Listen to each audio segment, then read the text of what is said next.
Welcome to Good News Week, and the big news, thanks to part-time chef and full-time stink-mouth Gordon Ramsay, a Senate committee wants TV networks to put program classification warnings on the screen permanently. The Senate leapt to investigate swearing on TV because global warming, oil and economic meltdowns were all a bit too hard. They also called for more parental lockout systems. All new digital TVs would have a mandatory lockout, and all analogue TVs would have a so-called off switch.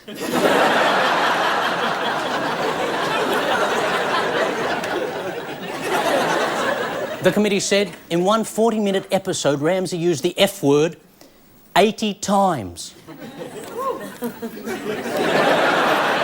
That's one every 30 seconds, which puts us in a difficult position between outraged and impressed. I mean, this is getting ridiculous. There are so many watermarks, pop-ups, crawls and promos on the screens these days. The answer to the simple question,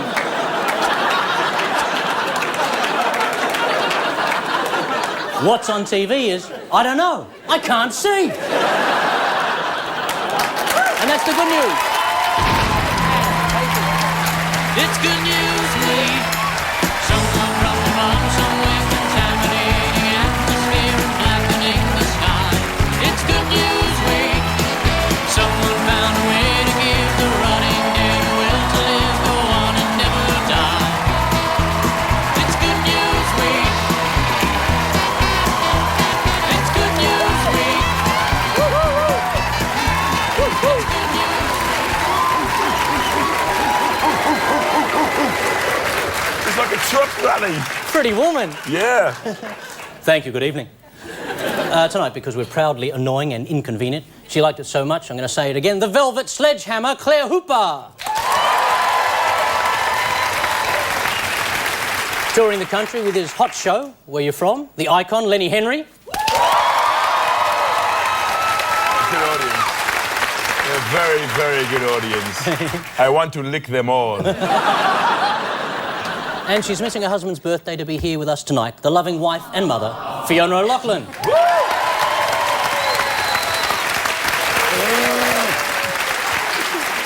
And they're turning around and flipping up their kilts at the power and the glory, Mikey Robbins. Stand-up, radio star, masked crime fighter, Cal Wilson. And from Two Women and a Metro on Mix in Melbourne, a giant among men, Tom Gleeson. Tom Gleeson. I love that guy. I like him. I can so swear you served me today at the bank. Yeah. He does have that about him, doesn't he? I know. To be honest, I'm wearing jeans, but I didn't intend anyone to see them. Because if I... show them, have a look. Show them. Well, they're not my favourite jeans. It makes me look like a primary school teacher from 1983. That's back to the era of the 10-foot fly. I haven't seen one like that. Yes, it's long.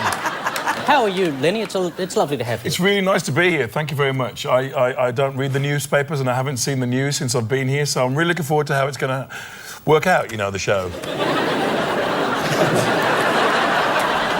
It's nice to be here between two ladies, though. Reminds me of a nightmare I had once. No, I didn't mean nightmare. I meant fantasy. I sometimes do that. Sorry. Well, let's begin. Let's put those effective. enormous brains to work. Claire, Lenny, Fiona, get into gear. Prince Charles. Prince Charles, yes. Oh, He's a member of the royal family. Driving a car. He's got a driver's license. Who are his passengers there? I didn't... Is this the... I know what this is. Can I know what this is? I know what this is.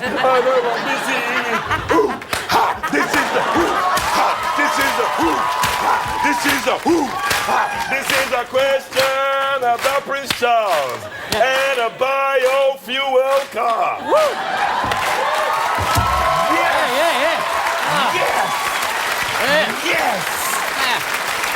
Yes!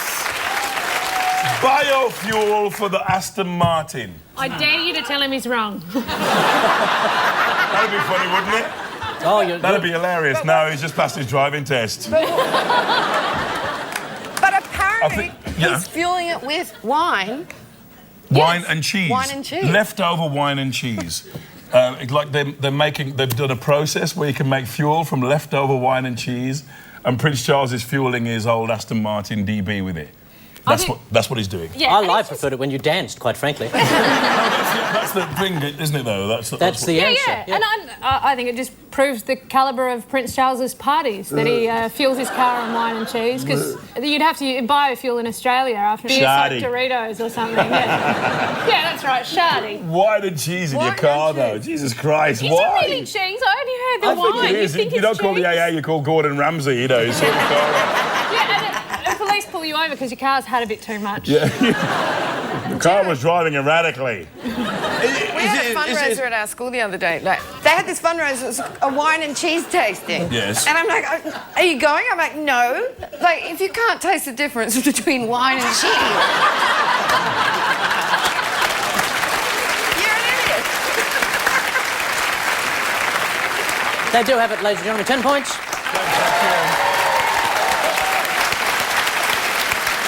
Prince Charles has converted his 38-year-old Aston Martin to run on fuel made from surplus English wine. The vehicle now emits no CO2, although occasionally it does have to pull over and vomit. Hey, it'd be great if I could go to the petrol station. One for you, one for me. One for me. It's like the royal family putting wine and cheese into their car. There's people dying in the third world going, what the hell is going on?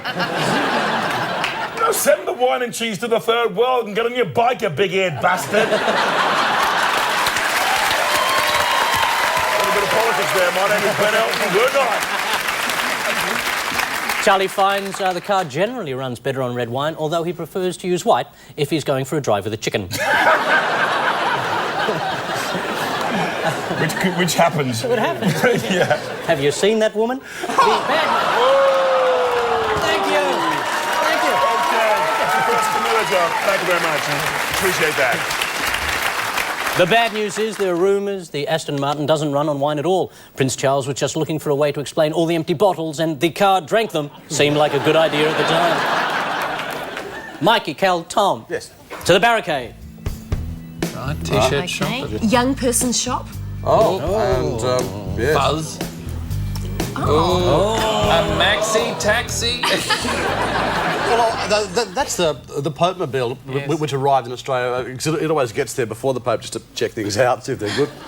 Check out the route. So I think this has something to do with the Pope and... The World Youth Day. You're not allowed to annoy the Pope while he's in town. But not just the Pope. You can't annoy Catholics, which... In general. There goes half my material.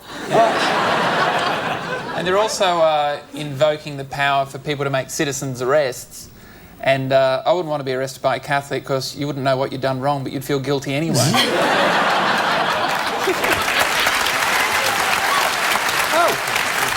10 points, ladies and gentlemen. 10 points. They do have it. Points. Are you just deciding? Are you just making up the points? Yeah. Excuse me. I actually have a quick Pope anecdote. I can't believe that, but let's do it. Stop bragging about who you've done. I was on the sauce with the Pope. We were both having altar wine. It was lovely. The Pope came to Alice Springs. No. Yes. Why? Because there's get people lost. there. There's people there. Yeah, and we were I thought it was Santa never made it to Darwin. And he kissed and blessed my baby. And I was standing on the side of the road. Now, there's this old saying about the Northern Territory. They say if you live in the Northern Territory long enough, you don't have to travel the world. Eventually, the world will come to you. Yeah. Right? So I've met the Queen, right? And also had my baby blessed by the Pope, just standing on the side of the road, right? Yeah. And the Pope... You were just by the side of the road. I've got to go to Alice Springs. I want to meet the Beatles. It will happen. Eventually, according to you. It will. So the Pope-mobile was standing on the side of the road with our brand new baby, Henry, and the Pope-mobile actually broke down right there. Like it was a metre from me. It broke down in front of you? Yeah, and the Pope got out and I held up the baby like this and he gave him the sign of the cross. And said, have you got a jack? No.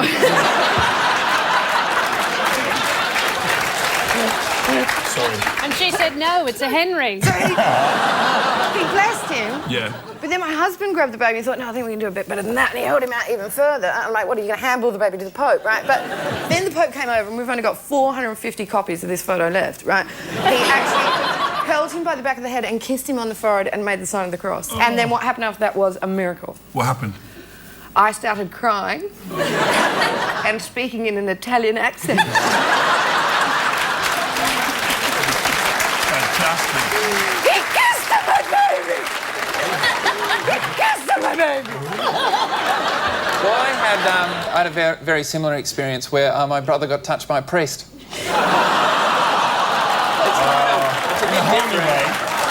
It's a bit different, not as high profile. I don't get to big name myself during the story, but nonetheless, it happened. I hope you enjoy this life, Tom Gleeson, because you certainly won't be enjoying the next. To make next week's World Youth Day extra special, New South Wales Police will have the power to fine, arrest and strip search the public for the crime of causing annoyance. A Catholic event punishing free expression. I don't believe it. They seem so worried that we'd cause trouble. But come on, 125,000 sexually frustrated kids together for 5 days. We don't have to do anything. Yes.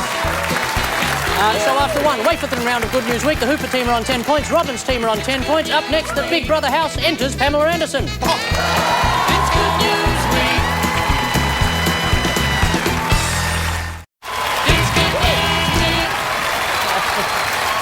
During the break, as we ran away from the French army, both teams were given 3 clues to a recent strange but true...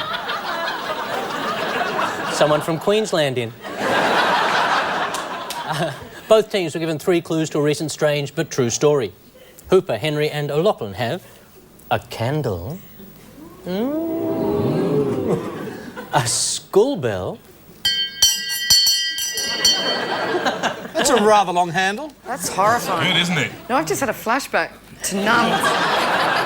Nuns and leather straps. Anyway, I'll keep that to myself. and this. Happy birthday to you. Happy birthday to you. Happy birthday.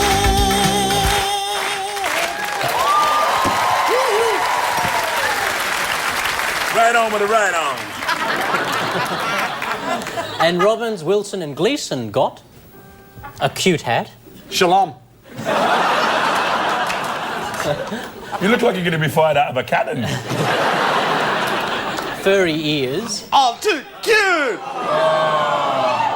It's lovely. And this. Shot through the heart, and you're to blame, baby. You give love a bad name. That's it. Now, no, look. She was just about to take her drawers off then. Every time I come on this show, you get me to sing, and I tell you, I can't sing. And if you keep doing this, I'm going to keep singing badly, and I'll get a gig on It Takes Two. I don't want to go on It Takes Two. To start round 2, 1,000 words. Hooper team, your best caption for these newsmakers, please.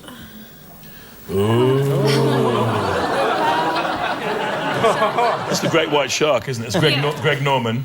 Norman puts one in the rough. That's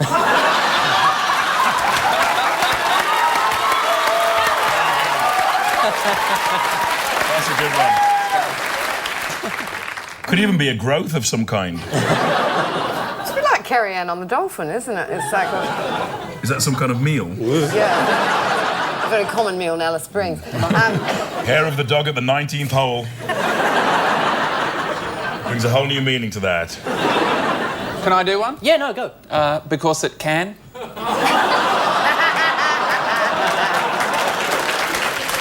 Let's see the next one.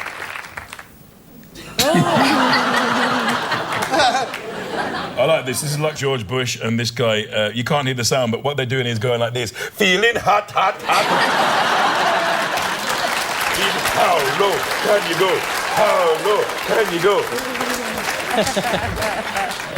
George teaches his new friend his favourite game, the Jesus off. It's a Jesus off. Yeah. It looks like it could be saying, no, Air Force One sounds like this.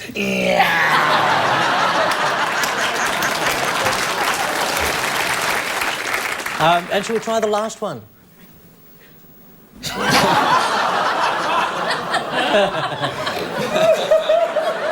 Well, I wanted to play polo, but I'm not riding that. Very good. This is the royal son they don't talk about, isn't it? Your mum cannot come out to play today. Back in the basement. Philip should never have taken steroids. 15 points, ladies and gentlemen, for the wonderful hooper team. Robin's team, your 1,000 words starts with this always lovely image of Naomi Campbell. Naomi Campbell. Okay, what about Naomi Campbell regrets missing chin wax? I like it, Cal.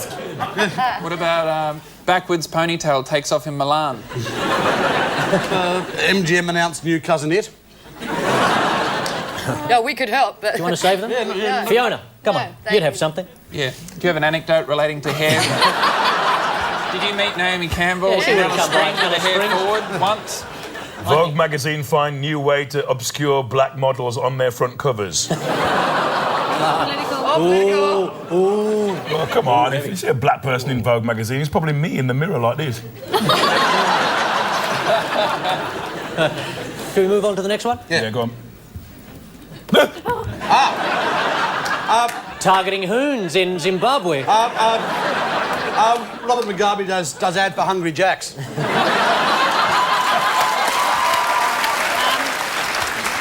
Mugabe distraught at loss of tiny piano accordion. Mugabe says, I made the opposition leader's head this size. All very good, all very Oh, good. very good. One last one. Is that your Prime Minister? That's Kev, isn't it? That's Kev, yeah. That's a great name for a Prime Minister. Which one are you pointing Kevin. It's a good name. It's very prime ministerial, you know. Benjamin or Richard, Theodore, Kevin. That's what you want. All the other world leaders picking on him. What about... Kevin, here's some money. Go and get some sodas for the rest of us. Go on. Take your bike. Go on, knock yourself out. No, I reckon maybe, because they do look quite similar, maybe it's like Tiny Tot turns down offer of Maxi Me. I reckon maybe the kid's thinking, he ate my earwax.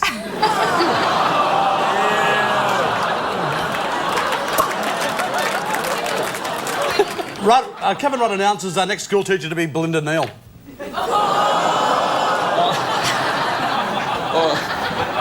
Or Kevin Rudd revealed to be a slow learner. That's it. It's over. 15 points takes him on to 25. Remember that code of conduct for ministerial staff Kevin Rudd promised before the election? Neither do I. But that's okay, because the government has finally released it, only 7 short months late. The code consists of 21 points. The first staffer to get all 21 has to yell pontoon, then collects everyone else's travel allowance. Many of the points relate to conflicts of interest, like if you used to be the president of the Australian Conservation Foundation and now support pulp mills and plastic bags. Yes, don't laugh, just sit there going, But critics say the code has no bite, and Kevin Rudd agrees. In fact, that's Rule 17, no biting, which is also known as the Belinda Neal rule. The Hoopers now on 25 points. The Robbers 25 points. Up next, something new. It's good news week. We call this thing Couch or Potato, a chance to delve into the psyche of our guests and discover their deepest, darkest secrets. Lenny, Henry, would you please join me on the couch?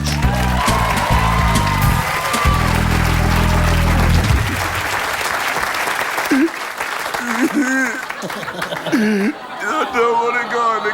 It's all right, I'm only pretending. I'm happy-go-lucky chappy, really. I don't want to go on the couch.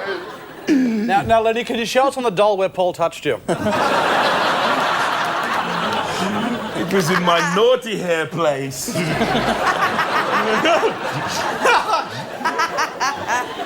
Hello, viewers. Look, a black man on television. Enjoy.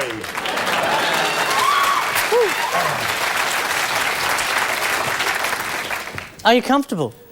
I make a nice living. That's the answer to that, isn't it? Yeah. Thank you. It's a classic. Thank you, my comedian chums.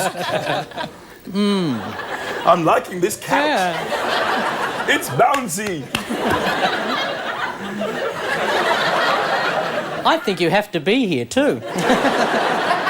Sure. I'm very metrosexual. So my wife says anyway. That is her excuse. You can keep polishing that knee if you want. That was great. Knee polish. Knee polisher. Sorry, moving on. They'll cut that bit out when it's on the telly. The knee polish bit. I doubt it with these people. Ah, right. It's like that, huh? It is like that. Okay. Shall we start with some word Please. association? Okay. Home. Trying to sell it, credit crunch. Trying to sell my house, panicking. Big house, can't sell it at all. Accept any offer, whatever they say. We'll buy your house, but we want your daughter. We'll take it!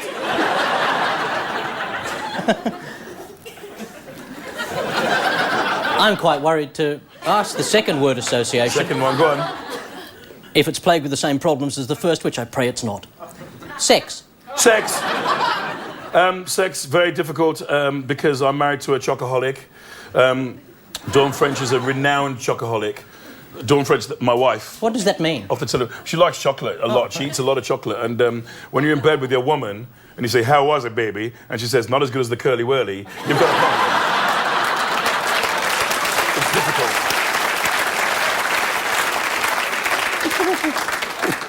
Curly whirly. Remember them? Do we still have curly Yeah, whirlies? you do. We do. It's the little chocolate ladder for the gerbil.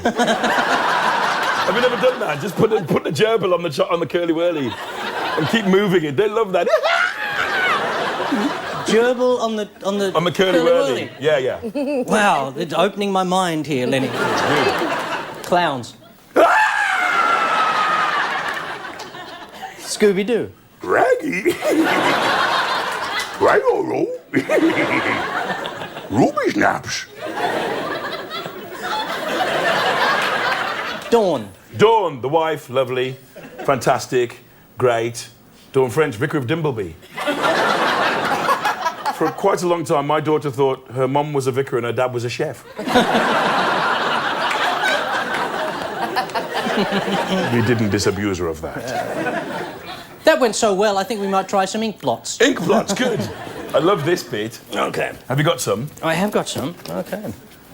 Obviously, that's not one of them. Okay. Okay. My arse print after I've been swimming and I sit down, that's exactly my arse print. That's my arse print when I sit down after I've been to... I sit down, I get up, my arse print. All right. What's this then? I'll tell you what that is. That is a European-sized penis. That's what they call those. Sorry, I couldn't... Oh, I see. That's meant to go that way. I apologise for that. Oh, Yes, okay. Anything from that? That's the tie he was wearing last week, isn't it? Okay. Does this give you anything? What's the thought? That's the Batman logo as painted by Ray Charles. Take these chains from my heart. Does it look anything like that shit yet? Batman, I love that show. He'd just miss the bat poles, wouldn't he, Ray? Come on, Robin, let's go.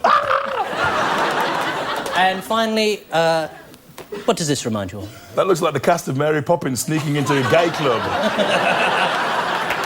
Some knee polishing.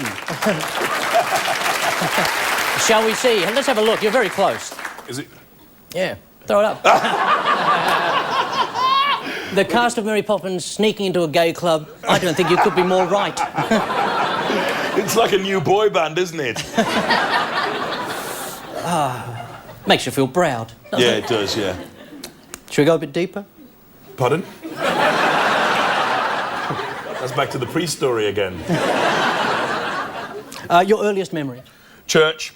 My mum used to take me to Sunday school. Sunday school. Don't forget, I used to go to church every Sunday with my mum, which was a black church. It was called the Pentecostal Church of God in Prophecy, which is a black name for a church.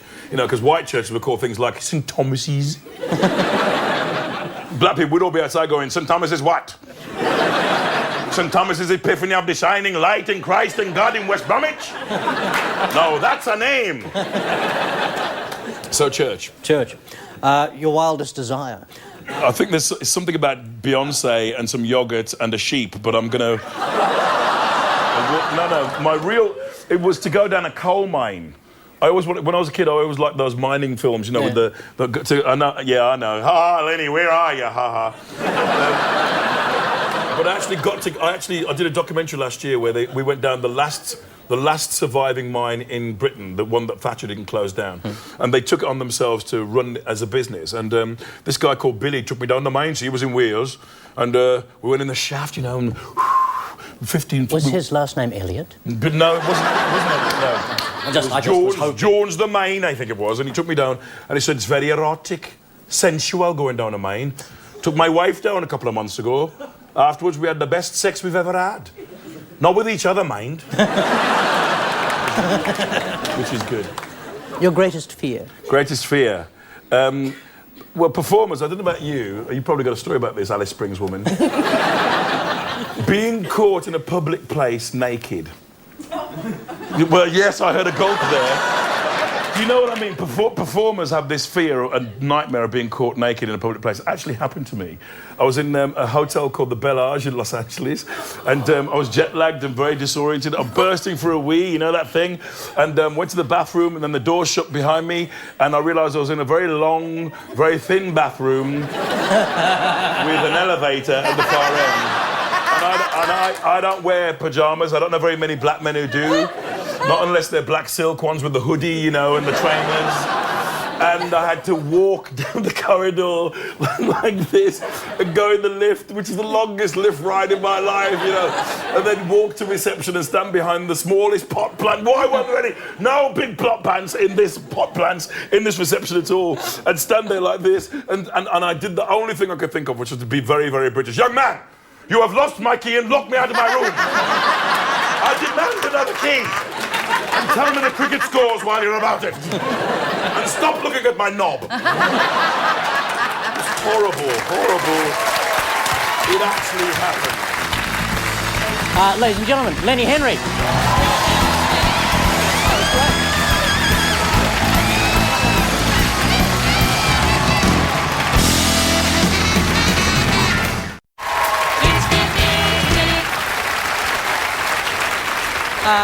Cal Wilson, will you come down and be a couch potato?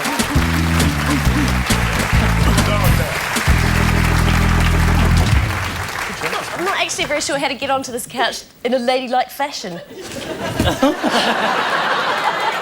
Well done. Shall we start with some word association? Please. Mother. I haven't called her. Did she ask you to say that? But on the phone. Money. Yes, please. I'd better ring Mum and get some. Kiwi. Kiwi kids are Weet-Bix kids. We have this argument all the time. Apparently you think it's Aussie kids are Weet-Bix kids, but it's really Kiwi kids. You don't have the same ad over there, do you? Kiwi kids are Weet-Bix kids. And you're going, no, the universe is cracking! I can't believe that. My true. entire foundation of my faith in that company was built on the fact that they just sold it to Australian children. The thing is, too, that when I do this, what do you yell out? What do you yell out? Because what we yell at is, Milo! Just a little bit of information so that next time you go to New Zealand you can blend in with the locals. Is that because of the courageous dog? What courageous dog? The one they made all the films about, with his companion Otis. Took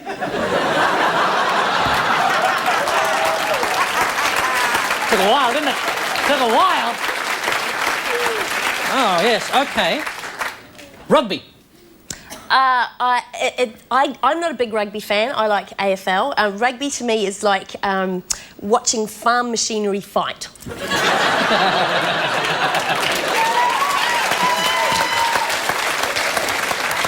OK, some ink blots. Would you like to do the ink blots? Here we go. Okay. It's a disemboweled teddy bear that's been made into a rug. There's its little eyes. Tail,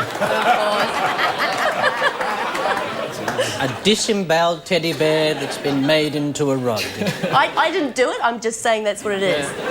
After this therapy session, maybe we should have a real one. That's an umbrella that you're never going to use again because it's a bit shit.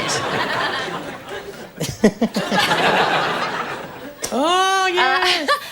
Of course. I think this is a praying mantis that's flashing. It's opening its raincoat.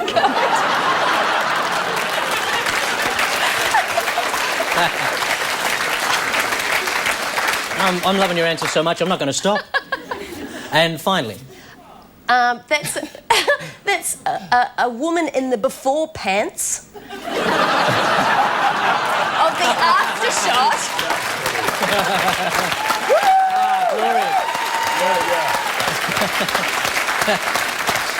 Shall we have a look and see how close Cal was?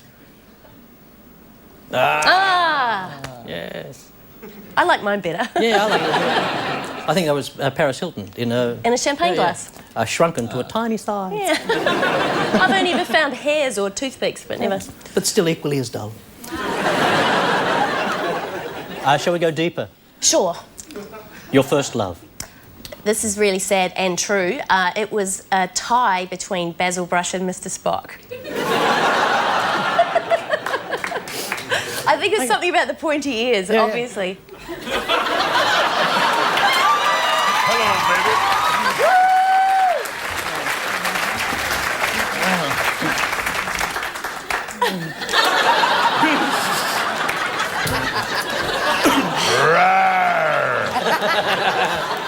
Yeah. I'm sorry, I've stopped listening. Yeah.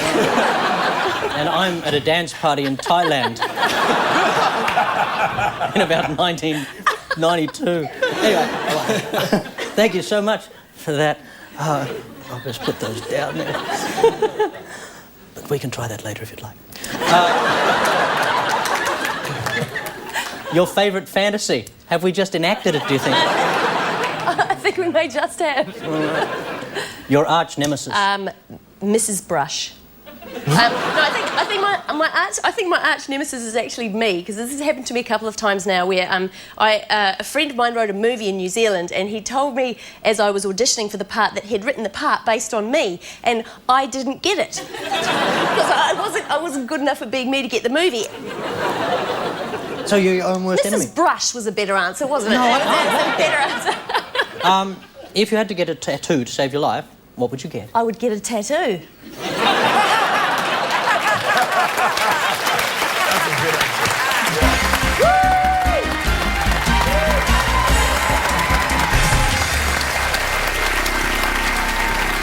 Rap star Pharrell Williams is spending hundreds of thousands of dollars on new skin that can be stitched over his old tattoos.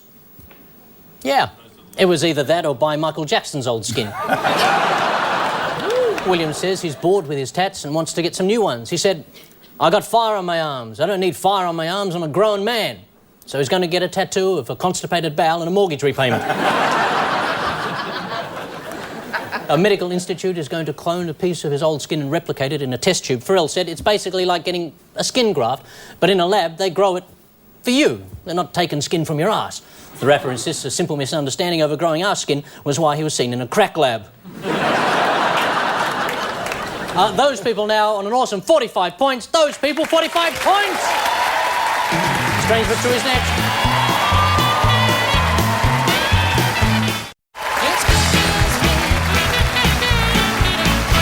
This is the strange game with the clues. Claire, Lenny, Fiona, you had the candle. The candle. The Not much candle to of say about the doom. candle. You also had the bell.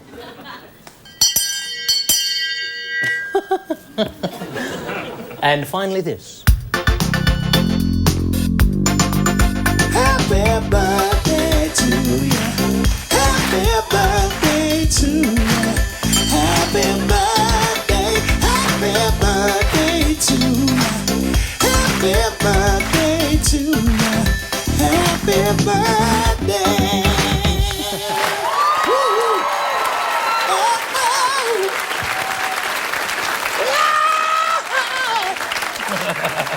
Do you do weddings as well? Yeah, I do weddings. I had one. So, This is a really weird story. That's Amnesty International. Right, yes. so Yes. we're God, I talking thought about it was rights? bigger. We're talking about. We're talking about rights, right? Yeah, Now, like this- so a human rights issue. Yeah. Yes. Somehow relating to school. Well, this is representing a school. School bells. And School bell. something to do with It's the somebody's birthday. Yes, so Yes, this is that's what what we've happened. got. I think some poor woman got sued because her child didn't invite 2 of the kids in the class. Like, he invited everyone else in the class except for 2 people, and I think they sued him. That's the way I understood it. Took it to High Court because it is apparently a human right of the 2 children not invited To go to a birthday go to party.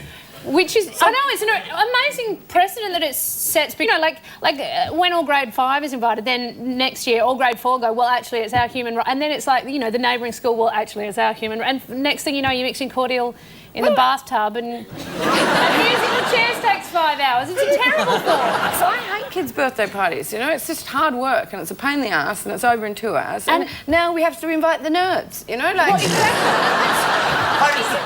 It's not just nerds, there are fat kids as well. But it's a really important social lesson, isn't it? You know, like, it's part of becoming an adult to learn that you're not trying enough to be popular or, you know. Yeah. I'm kind of like the dad in the family because I'm away so much. I don't know my kids' friends. Like, I don't know who they are, but I pretend because I'm shallow, right? So I'm like... So at birthday parties, you know, and the parents come to pick up the kids, right? And I seriously pretend I know who they are. I'm like, oh, yeah! And I go around to the back of the house, this big playgroup, and I'm actually matching up facial features from what's at the front door to what's in the playroom. And thank God for the Sudanese. You know,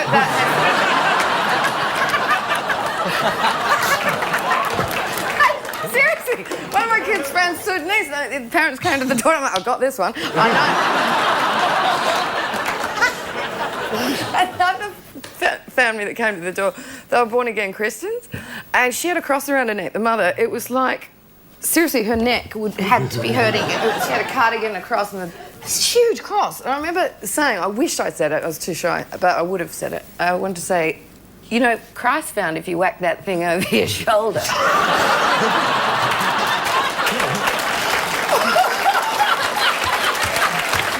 Oh my God. If you're on an incline, Oh yeah. dear. It's Do funny you were shy, you know, you couldn't say that to her, but suddenly here we are on the telly.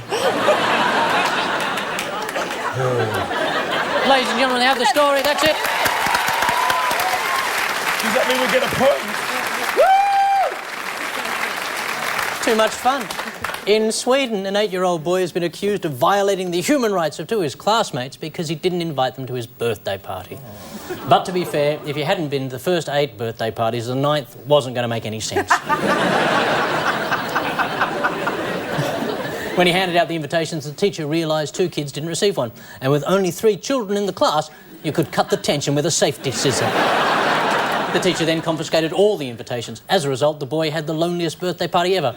On the other hand, he did come first in musical chairs, passed the parcel, and pinned the tail on the herring. Mikey, Cal, Tom, you had the hat, the ears, and that song. I'm just going to make the most of this tiny microphone on my tie. I'm trying to get this thing over the line to look like a rock star as best I can. All right, let's go. Shot through the heart, and you're to blame, baby. You give love a bad name. I played your games, and you took my heart. You give love a bad name. Oh yeah, take it.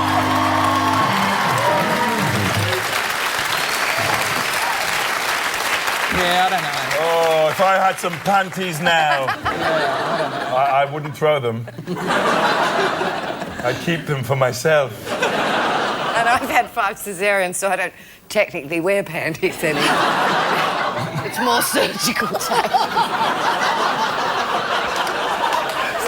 Anytime you're ready. Mikey, Cal. All right. Tom, what's I the think story? I might have it. I think Basil Brush was at the beach, wasn't between the flags, and so got shot through the heart. That was in the newspaper that I read anyway. You're quite close, Tom, because Oh. there was a wildlife officer who was shooting a bear that was... Tranquilising. He was grizzling it up on the beach, and so he shot the bear, and the bear ran into the water and started to drown, so he had to go in and save him, do the Baywatch thing with the bear, drag the bear out. And then gave him mouth to mouth, and the bear Well, it's probably more like mouth in mouth, given the size of a bear. Or mouth to snout. and the bear never called back.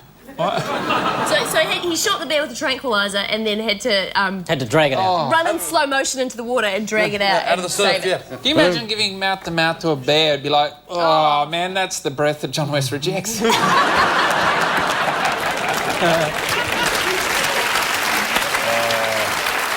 In Florida, a biologist has saved a 170-kilogram wild bear from drowning after it was shot by a tranquilizer dart. Look at that snap, isn't that gorgeous? He had to take it back in for the photos. Come on, fella. You'd think one of those ungrateful whales would lend a hand, but no. It was bad news from the start. The black bear wandered into a residential area, was near the water, got shot with a tranquilizer, had just eaten rabbit, and wasn't wearing his floaties. The first dose was too weak and the bear ran away. The second dose was too strong and the bear began to drown. Go on, do it. Can you guess what it is yet? But the third dose of tranquilizer was just right.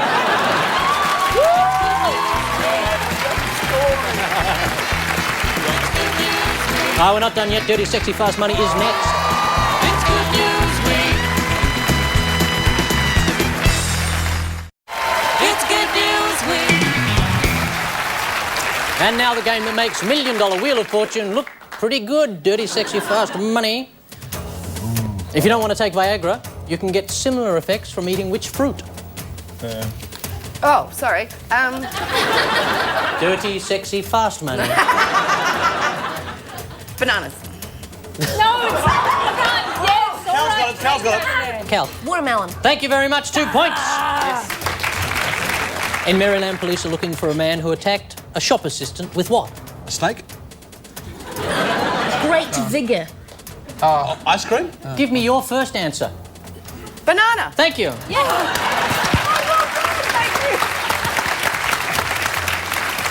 Which person does Puff Daddy P. Diddy Diddy want to meet most in the world? Banana. Banana? A black banana. It doesn't always Banana. work like that. Basil Brush. Basil Brush. Lenny. A knee polisher. Nelson Mandela. Close. Banana? Close. Barack Obama. Close. Baracko banana? Close. We've mentioned her a couple of times. Oprah Winfrey. She was in a snap earlier with a gurney. The Queen, the Queen. The Queen, thank you very much. 2 more points going their way. Britain has launched a new campaign aimed at luring tourists to the country's comedic locations like Torquay from Fawlty Towers.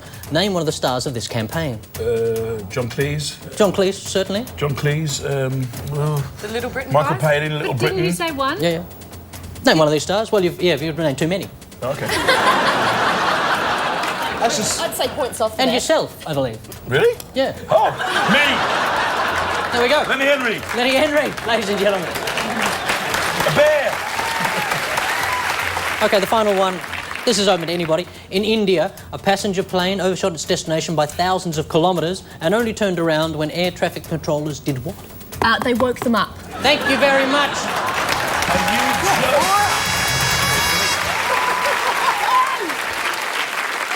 So, in the election runoff tonight, Claire Hooper, Lenny Henry and Fiona O'Loughlin scored a Democratic 67 points. Sadly, brutally beaten in the final quarter by Mikey Robbins, Cal Wilson and Tom Gleeson on 75 points. 10.com.au/GNW is the address for the extra stuff, the podcast, or advice on how to reduce global warming by taking off your pants. So we say, kiss my footpath, Your Holiness. Mark Love Sharon is up next, and leave you with the good news for the week ahead. It'll be 100 years since women were allowed into the modern Olympic Games, totally ruining the manly sport of synchronised swimming. It's Diabetes Awareness Week. Sweet.